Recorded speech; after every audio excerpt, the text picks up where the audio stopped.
Hello and welcome. This video series will show you how easy it is to restore your vintage Marantz receiver. Now obviously all of the Marantz receivers are different. We're going to use a Loaner 2220B, which was made in 1976 as the example. Other models are a little more extensive, but basically work the same way. In this first part, we're going to go over some of the tools and things you'll need.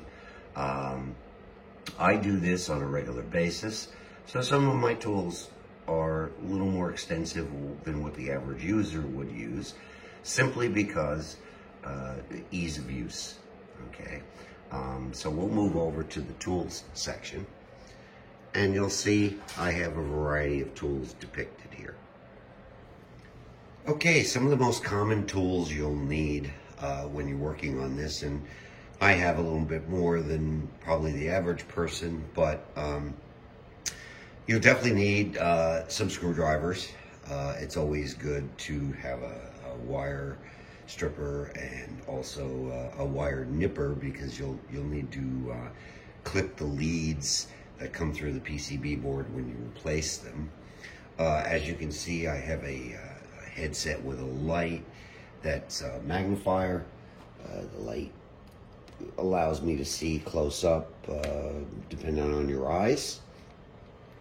And when we look over here, you see I have two devices here, which we'll go into more later when we get to actually replacing parts. But I have a soldering station and a desoldering iron, which makes my life much easier. It heats up just like a soldering iron, but because it's electric and there's a vacuum, it allows you to go over the spot you want to desolder, pull the trigger, and you'll hear and that sucks up all the solder. It makes life much easier. They are expensive. This unit goes for about $200, and your average person doesn't want to spend that to do desoldering, but it does make life easier. So how do people usually desolder? Well, they have something called solder braid, which is just basically a copper braid. You would put it over the spot you want to desolder, put a little flux, and use your soldering iron, and it would draw, let me get a close-up, it would draw the solder into the braid. The downside to this is, one, it's very time-consuming, and two, it doesn't necessarily get the solder out of the hole itself. You basically have to use the soldering iron to melt the solder and then pull on the capacitor or transistor to get the legs out. Not the easiest in the world. Another method is what we call the vacuum pump, which works very similar to the desoldering iron I have. You depress this, and it prepares it for a vacuum. And you use your soldering iron to melt the solder. You put this right up against the spot, and when you push the button, it sucks up the solder. It works pretty well, but you know, again, it's going to be time consuming. Because I do this a lot, that's why I have the desoldering gun. You'll see some other items here. You'll see the alcohol, which I use to clean boards with swabs. You'll see some flux, and I definitely use the lead-based solder because it's the best. The non-lead stuff really takes a lot of heat. The solder flux, what I do is I buy it in this, and then I just use a little bit of alcohol to soften it up. You'll want to have some kind of good light in case you need to get into different areas. I highly suggest you learn how to use a multimeter. It's very easy. You can check voltages, and one of the most handy is if you want to make sure you're getting continuity from one end of a trace to another, you set it here and click that, and then when you get continuity between like one pad and another because you're following a trace, you get the beep, and you know you have continuity. So that's very, very helpful. What else? I have a myriad of tools and different things. One of the things you might need to purchase is thermal paste. And if you're replacing any metal-backed transistors, like the output transistors or some of the square ones, you need to put a little bit of this on the back, and that's for heat dissipation. Like I said, because I do this a lot, you'll see from my shelf I have a variety of things, and I have things in drawers that help me. But for your basic unit, what you're going to do, as long as you can desolder and replace parts, you'll be in good shape. Let me give you another key here, is having an original service manual. You can get these online electronically, but they are much easier to read, and I'm going to show you this. Much easier to read in the paper format. You'll see the boards and exactly where things are placed, and then you have lists. Nice thing about Marantz is they, on the boards and in the service manual, they actually number the items, so it's very easy to look up and compare. All right, that's for this part. There's some other tools we'll talk about, and then we'll get into actually taking the unit apart. If you see the unit is partially apart, it's because I had to redo this video. I lost the film from this basic section here, so it's actually a remake. So for my restorations, I order a kit from a very reputable user on eBay. This is for a 2220B, and it's all inclusive. You have your main caps, you have the parts for your phono board, you have your part for the power supply, you have your parts for the amp, tuner, and tone board. Everything in here, the capacitors, the diodes, and the transistors are made exclusively for this unit. The other nice thing is when this particular user sends you the kit, he is one of the only people I know that sends you step-by-step instructions where things go, and that's really very helpful to be able to see, especially in the case of the transistors.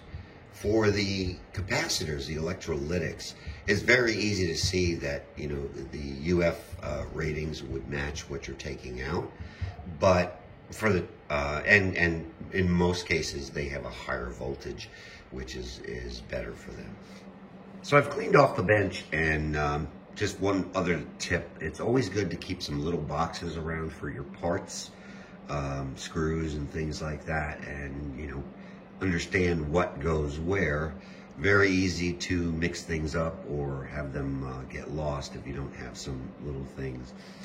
So one of the first things I like to do if I'm going to change the bulbs, and because I'm going to want to take the faceplate off, you address the knobs and things like that. So when you go to take the knobs off, most of the time you could just pull them straight out and they'll come off. But let's say you get a tight one like this. You don't want to use a screwdriver or anything like that. Use something that's plastic. Give it a little tug in different directions, like a lever. Okay, and it should loosen it up enough that you can pull it off.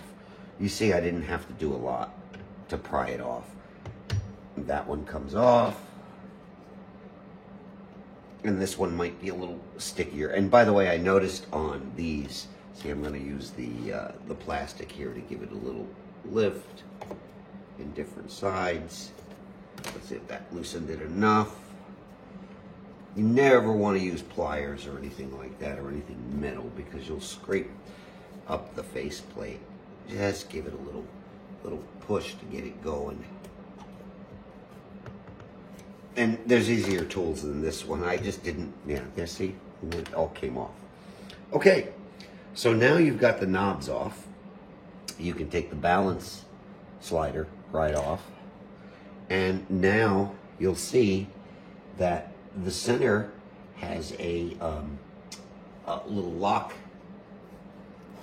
nut on it. So I just happen to have the right size socket, and you won't harm anything because you're going to do it with your hand. Did I have the right size socket? Yes. And once you get it started, you'll see that comes right off. And I'll put that in my little toolkit. There's none on the outers here. These you don't remove. But now we need these. Okay, so the faceplate screws, a little 7mm, should be able to get them loose. See, I got that one broken loose, and that one's broken loose, and that one's broken loose. I didn't have to use a ratchet or anything. I did no scratches, and now they'll just come out. 1, 2, be careful the faceplate doesn't fall off. It shouldn't. It should take a little tug to get it off. 3, 4. And I'm not worried about mixing these screws with the others because they're completely different, obviously, than the bottom screws or the side screws. So now this faceplate comes off. Put it somewhere safe. Put it somewhere where you're not going to crack the glass or scrape up the faceplate. I'm just going to set it aside for now. So what do you see? Okay. Now that the faceplate is off, the first thing we're going to do is take the front lens off so that we can get to the bulbs that you want to change. Really easy to do. You have 2 screws, one here and one here, that hold that in place. The one on the right here that has 2 screws, that's just basically an alignment plate. It's not holding it down, it's just holding up against. So if we take a screwdriver and take those 2 screws off, I'll show you where the bulbs are. This is, you'll see a vellum. And these vellums will yellow over time from the heat from the bulbs. In this case, because of the bulbs I'm using, it doesn't really matter. But incandescent ones could make the dial look green instead of the Marantz blue. I'm not going to change this one because I already know what it looks like. I've already done this. So let's zoom in and show you the bulbs. Pop one out, you know, just hit it from the side. Oh, see, and it comes right out. And that's what one of them looks like with the LED bulbs. And just put the new ones in. Just pop it in.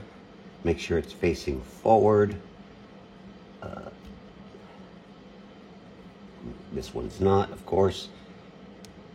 And let me pop it out again. So here it is with the bulbs in place. And if I were to put the diffuser here, you'll see what it looks like. And it gives you the idea. But there's 2 other bulbs. And I'm going to show you that now. One is for the meter. And the way you get to that is there's a screw here. And you unscrew that. There it is. And you pop that out. And it's got a pop-in bulb just like these. The other one is the stereo lamp. And that one, if you had to change, you have to pull it out of there and cut the wire and put the new one in. It's not a pop-in bulb like that. It actually looks like one of these. Well, which looks like this. And you'd wire it in, and recommend that you solder the wire and then use a little shrink tube to cover it up. But that's how you change the bulbs. And when you're done, you put the diffuser back in that little front plate, and everything holds in. And as I said, the side bracket is just like an alignment for this. So let's put that back together. As you can see, that's back together, and the camera doesn't really do it justice. It's nice blue, but looking at the camera, it looks like it's showing up purple. I promise you, it's blue. It's not purple. I may just take a picture and see if that gives me better coloring. So now that you have the front faceplate off, and you know, you've changed the bulbs, maybe that's as far as you want to go. Maybe you just wanted to replace some lamps, and we'll put the dial string back in place, and you can see that still works. And that would light up if I had this set for FM, and you tune in a channel, it lights up. That has its own light also, but you may feel that that's all you wanted to do. I would recommend that you go a little step further at least. Number one is you'll want to clean the push buttons, okay, using some deoxit, because they can get a little sticky. The other is you're going to want to do the rotary knobs, and that will require you to loosen it up from underneath, which I'm going to show you when we go to do that board. For now, I'm going to show you how you clean these. So now at this point, I'm going to show you how you clean the push buttons. There's really no way to get behind them, so you really can only clean them from this angle. We'll take a look. As far as the rotaries, I'll show you those in a moment. I use deoxit, and I have another type that sometimes I use when I'm cleaning the rotaries. I do a three-part cleaning, which is the WD-40 contact cleaner. But really the standard is pretty much the deoxit. And I'm going to give you a close-up to show you what these push buttons really look like. I steady the camera here and see if I can zoom in. So let me get to the side a little bit. You'll see there's a spring. Let me get to the right one, and there's a contact in there. So what you want to do is get the spray in there. Let me unzoom this, and I'm just going to show you on one. And what I like to do is hold a little piece of paper towel under it so it doesn't drip down. So let's start with the first one. I'm going to get in there. Just need a little squirt. But then you want to work the button a whole bunch of times, because that will knock off any gunk that may be in there. I'm at a loss for the word. And you get a nice smooth operation where some of these might feel a little tight. So I'll do another one here. These just happen to be the main and remote speaker switches.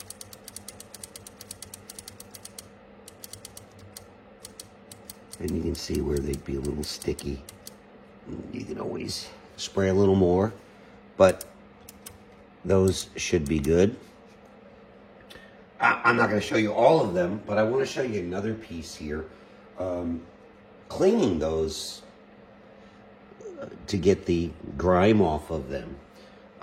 You can either use something like this, Blue Magic metal polish, or some of you who are familiar with this product here is Simichrome. And basically what you would do is, I'll show you with the Blue Magic. Get a little bit on a piece of paper towel. You don't need very much. These things are tiny. So let me show you on like this one. You want to rub it around and clean it. Right, and you'll see it's leaves a little blue. get the clean part of the paper towel, and you can do this.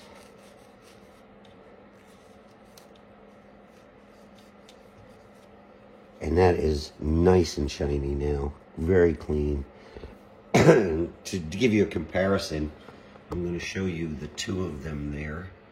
Let me close up. Look at that one compared with the one next to it, which looks a little brownish. See, they look a little brownish. They have some schmutz on them. Look at how clean that one looks. So you can see how that works. I also said, I'm not going to show you how I clean all of the rest of them. You know, you get the idea. The 3 tone controls are attached to the tone board, and the only way to get to them is when we turn this up and I pull the tone board down. That's the only access to them, and I generally remove them and clean them individually. But I'm going to lift this up and show you. A little heavy. The volume control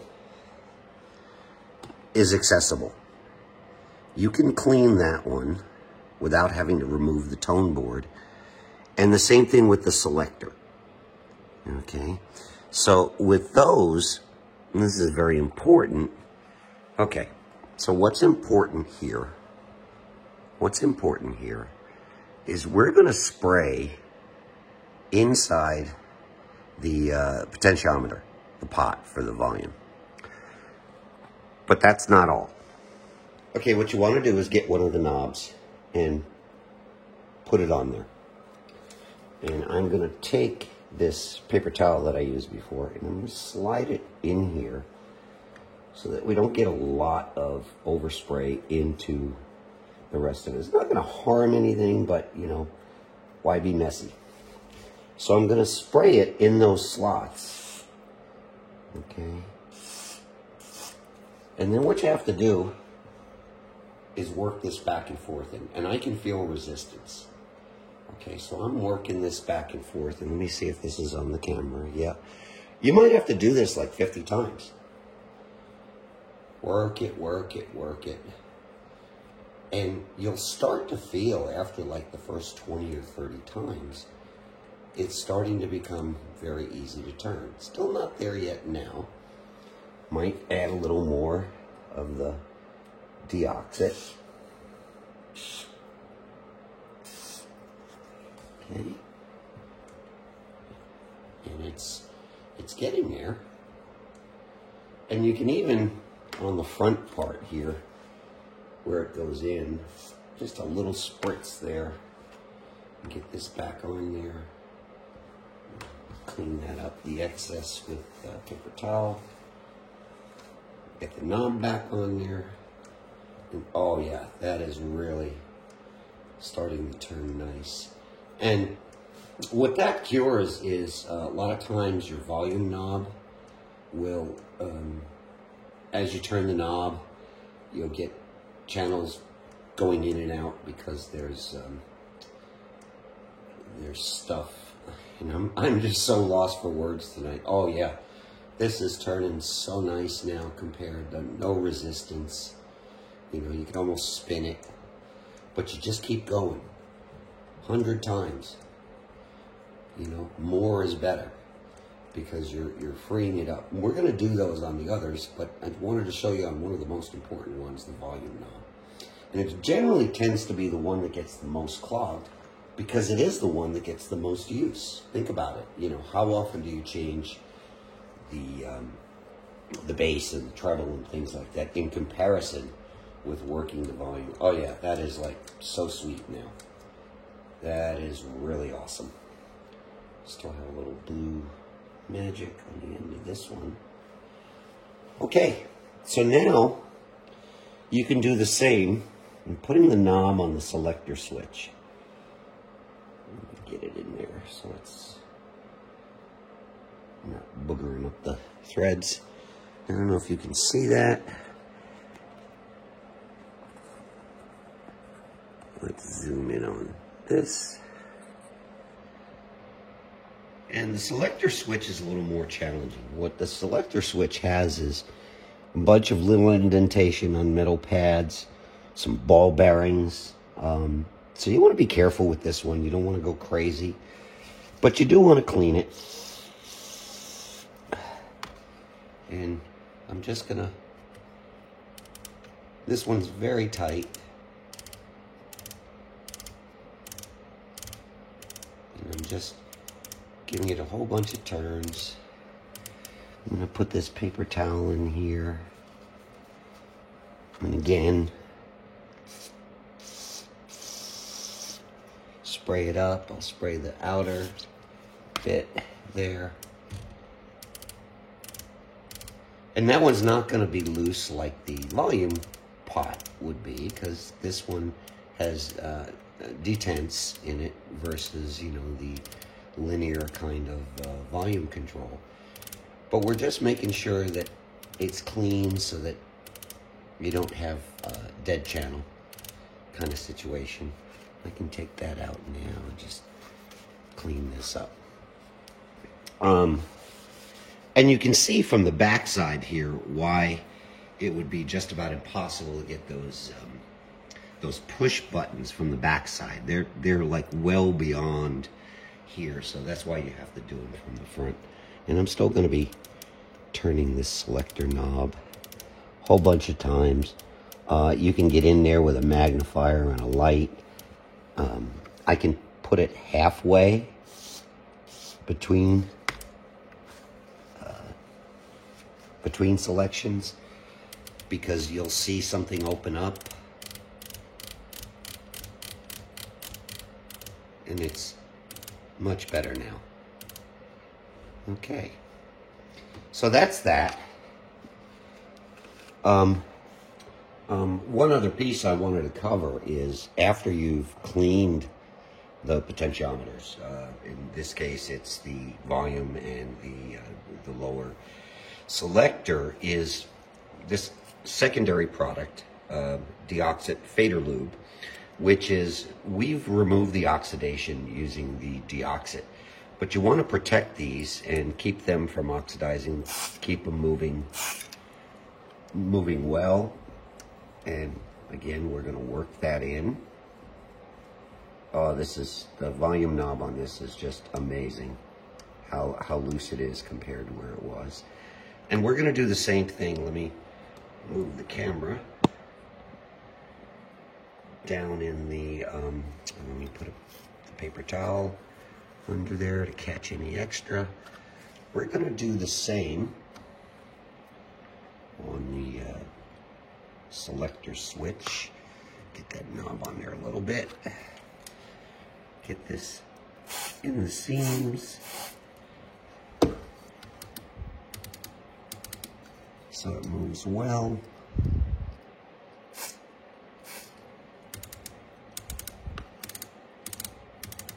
Okay, so now that should be good.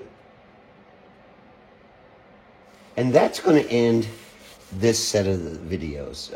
I've shown you how to clean, and I'm going to do that off camera. And the very first thing we're going to do next, in the next part 2, is we're going to remove the, not remove, but break loose the tone board and actually change the capacitors and transistors on the tone board. And the way we'll do that is on the front here, you'll see that the tone board selectors have nuts on them, and we'll free those nuts, and that actually lets us move the tone board out so that we can work on it. And we'll do all the other boards too, and we'll show you how that's done. All right, hope this was helpful, and be well.